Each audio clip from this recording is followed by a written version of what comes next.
देखिए पिछले एक महीने में तकरीबन हमारे यहाँ पे 2 ऐसे केसेस हुए हैं जिसमें कि एक 15 साल की लड़की और एक 10 साल की लड़की 11 साल की लड़की है जो पानी में बह के जिनकी मौत हुई है।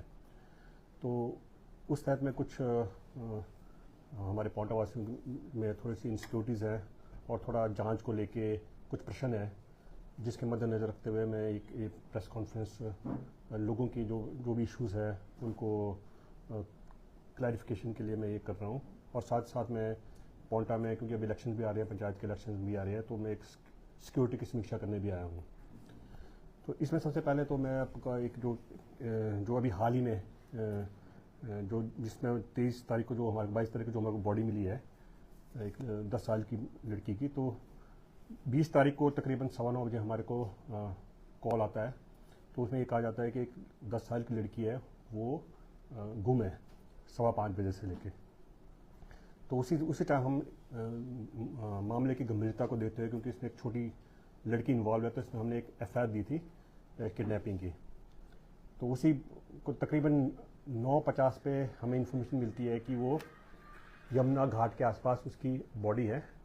तो हम यमुना घाट में जाके हमने बॉडी को रिकवर किया है और अगले दिन ही हमने पोस्टमार्टम के लिए उसको फॉरेंसिक्स डिपार्टमेंट में नाहन में हमने इसका पोस्टमार्टम कराया था। पोस्टमार्टम के समय उनके दादाजी भी वहाँ पे थे और उनके जो सगे संबंधी भी वहाँ पे थे। जो प्रिलिमिनरी जो उसका पोस्टमार्टम था उसमें उसकी कोई इंटरनल और एक्सटर्नल इंजरी नहीं पाई गई, और हालांकि उसका जो विसरा है वो हमने प्रिजर्व किया है। उसी के बाद ही फाइनल जो पोस्टमार्टम की रिपोर्ट जो फाइनल की जाएगी, परंतु जो प्रिलिमिनरी जो रिपोर्ट है उसके अनुसार कोई उसका गलत कृत्य ना हुआ है और ना ही कोई इसकी जो बॉडी को क्षत है। और साथ साथ में क्योंकि वो मृत बॉडी थी उसका हमने एक्सरे भी किया है ओवरऑल। तो उसमें क्या रहता है कि उसमें और भी कोई जो बारीक चीज़ें जो नज़र नहीं आ रही है तो वो भी उसमें विजिबल हो जाती हैं। तो सिमिलरली पिछले महीने भी एक 15 साल की लड़की थी, वो भी उसकी भी 19 तारीख को उसकी गुमशुदगी पड़ी थी। तो उसी टाइम हमने 19 तारीख को ही हमने पहले मिसिंग का हमने उसको ढूंढते हुए उसके बाद हमने उसकी FIR दर्ज की थी। तो उसकी भी 22 तारीख को उसकी बॉडी मिली थी। तो उसके बाद भी उसका भी हमने पोस्टमार्टम फॉरेंसिक्स डिपार्टमेंट में कराया था, और साथ ही साथ उसमें भी हमने एक्सरे कराया था उसकी बॉडी का, और उसका भी फाइनल रिपोर्ट आनी बाकी है। उसकी भी प्रिलिमिनरी जो फाइंडिंग्स थी उसमें भी कोई एक्सटर्नल और इंटरनल इंजरी नहीं थी और ना ही उसका कोई गलत कृत्य की बात की गई थी। परंतु फिर भी क्योंकि उसमें जो विसरा है उसमें ये है कि उसमें कई नशे की कोई चीज़ तो नहीं खिलाई या फिर कोई खाई है, कुछ भी हो सकता। तो जब तक उसकी रिपोर्ट नहीं आ सकती उसके बाद ही हम कोई चीज़ फाइनल कह पाएंगे इसके बारे में। परंतु जो प्राइमरी फेस जो बॉडी की जो एग्जामिनेशन रहा है पोस्टमार्टम में इंटरनल एंड एक्सटर्नल, उसमें कोई भी फॉल प्ले नहीं है। और कुछ पूछना चाहेंगे? जैसा कि सोशल मीडिया पे पढ़ने को देखने को मिला कि लड़की के बाल वगैरह काटे गए थे, वो क्या सच्चाई है उसमें? जी नहीं, जो तो सेकंड केस था जो अभी लेटेस्ट हुआ है, जो 10 साल की लड़की थी, तो उसमें ऐसा कुछ नहीं था। तो उसके दादाजी भी वहीं पे थे पोस्टमार्टम में। तो उसमें तो क्योंकि वो उसी दिन ही गुम हुई थी और उसी दिन ही मिली है हमारे को, कोई 4 घंटे के बाद मिल गई थी लड़की हमारे को। जो पहला केस था वो एक्चुअली को 3 दिन हो गए थे। तो डॉक्टर ने कहा कि उसकी जो स्किन है ना यही गल के निकल गई थी पानी का, तो इसके कारण ये प्रतीत हो रहा था कि बाल काटे, पर बाल उसमें कोई कटे नहीं है। क्योंकि जब हम एक्सरे लेते हैं तो उसमें भी वो चीज़ें आएंगी कि अगर उसको कहीं अंदर से पटे हैं बाल, वो सारी चीज़, वो ऐसा कुछ नहीं था उसमें।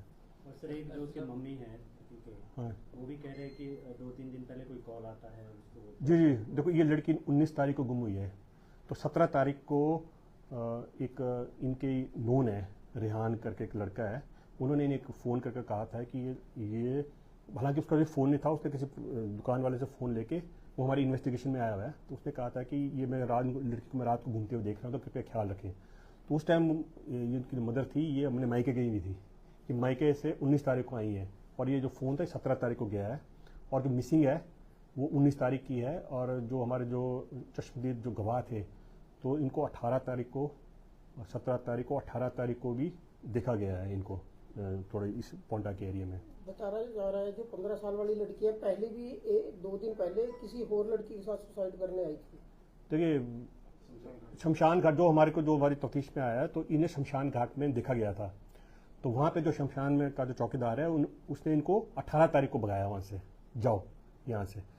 तो उसके बाद फिर ये कुल्हाल की तरफ गई, कहते उस तरफ को गई थी, तो उसने ये आइडिया लगाया कि हम ये आइडिया लगा रहे हैं क्योंकि बॉडी उस साइड से मिली तो होता उस तरफ को गई है, कि वहाँ से इन्होंने इसको उसका बयान हमारे पास मतलब हमने उसको रिकॉर्ड किया उसका बयान इस तरीके से। अभी तक जो इन्वेस्टिगेशन हुई है जी।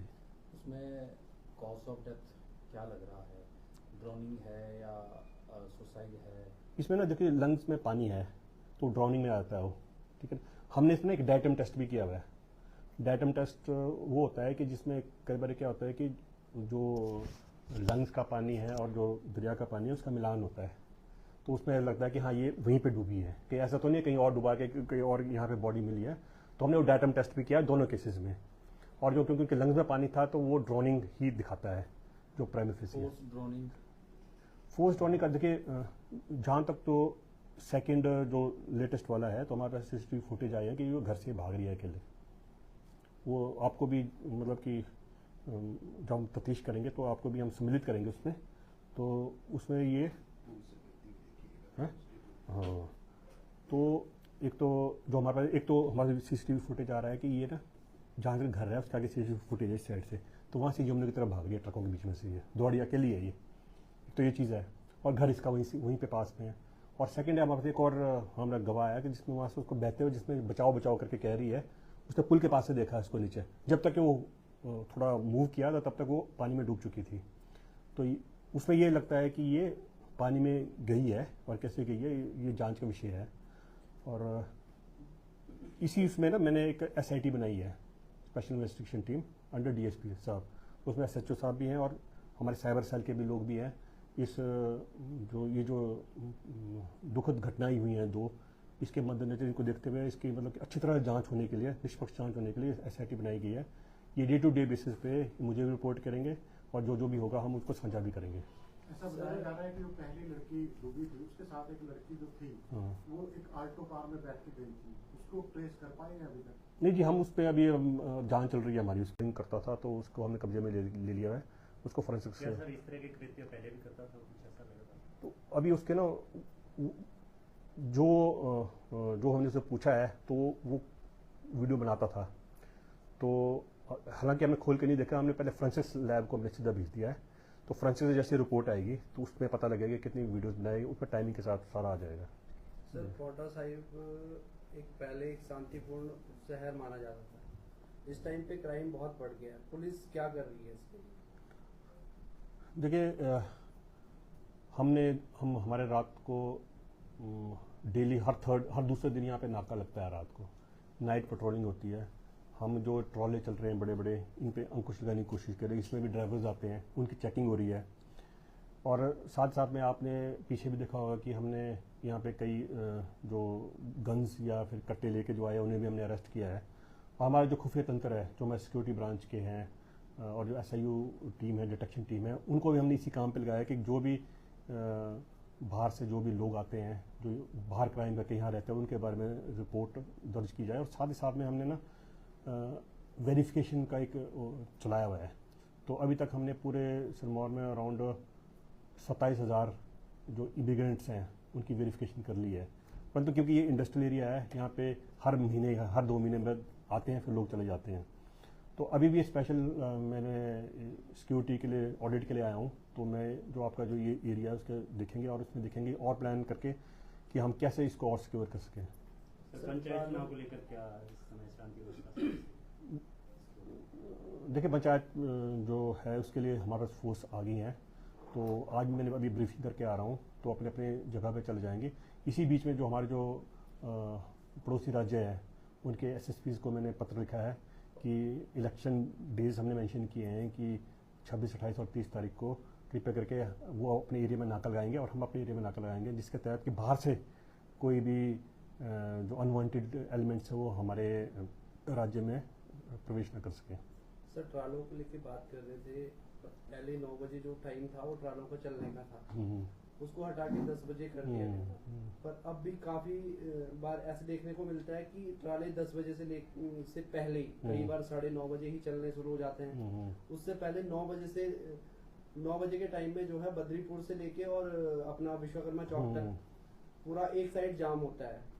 बतेरी बार ये भी देखने के लिए मिला है कि ट्राले जो है दोनों साइड में चलते हैं और पिछली बार पीछे से कई बार एम्बुलेंस जो है वो फंस जाती है, वो मैंने पर्सनली भी देखा है। तो इस पे क्या कर सकते हैं सर? देखिए मतलब पिछली बार से तो काफ़ी इम्प्रूवमेंट है, जैसे मैंने Improvement है, पर हम इसको ना और अब जैसे इलेक्शंस खत्म होंगे थोड़ी बार में फोर्स की भी थोड़ी कमी थी, तो फोर्स भी हमारे पास आ जाएगी। तो इसमें हमने जो एक तो हमने ये SHO को भी मैंने आदेश दिए हैं कि गाड़ियाँ ना जो ट्रक को एक साइड को रहेंगे और हमने बहरहाल से ना इनको 5-5 करके भेजना है। अब क्योंकि ये इनके पास वैलिड परमिट्स होते हैं, परमिशंस होती है, तो हम इसको बिल्कुल ही बंद नहीं कर सकते। जो एज पर जो DM के जो ऑर्डर्स होते हैं रिगार्डिंग मूवमेंट ऑफ व्हीकल्स, उन्हीं के अनुसार से हम इसको मतलब कि 4-4 गाड़ियाँ 5-5 गाड़ी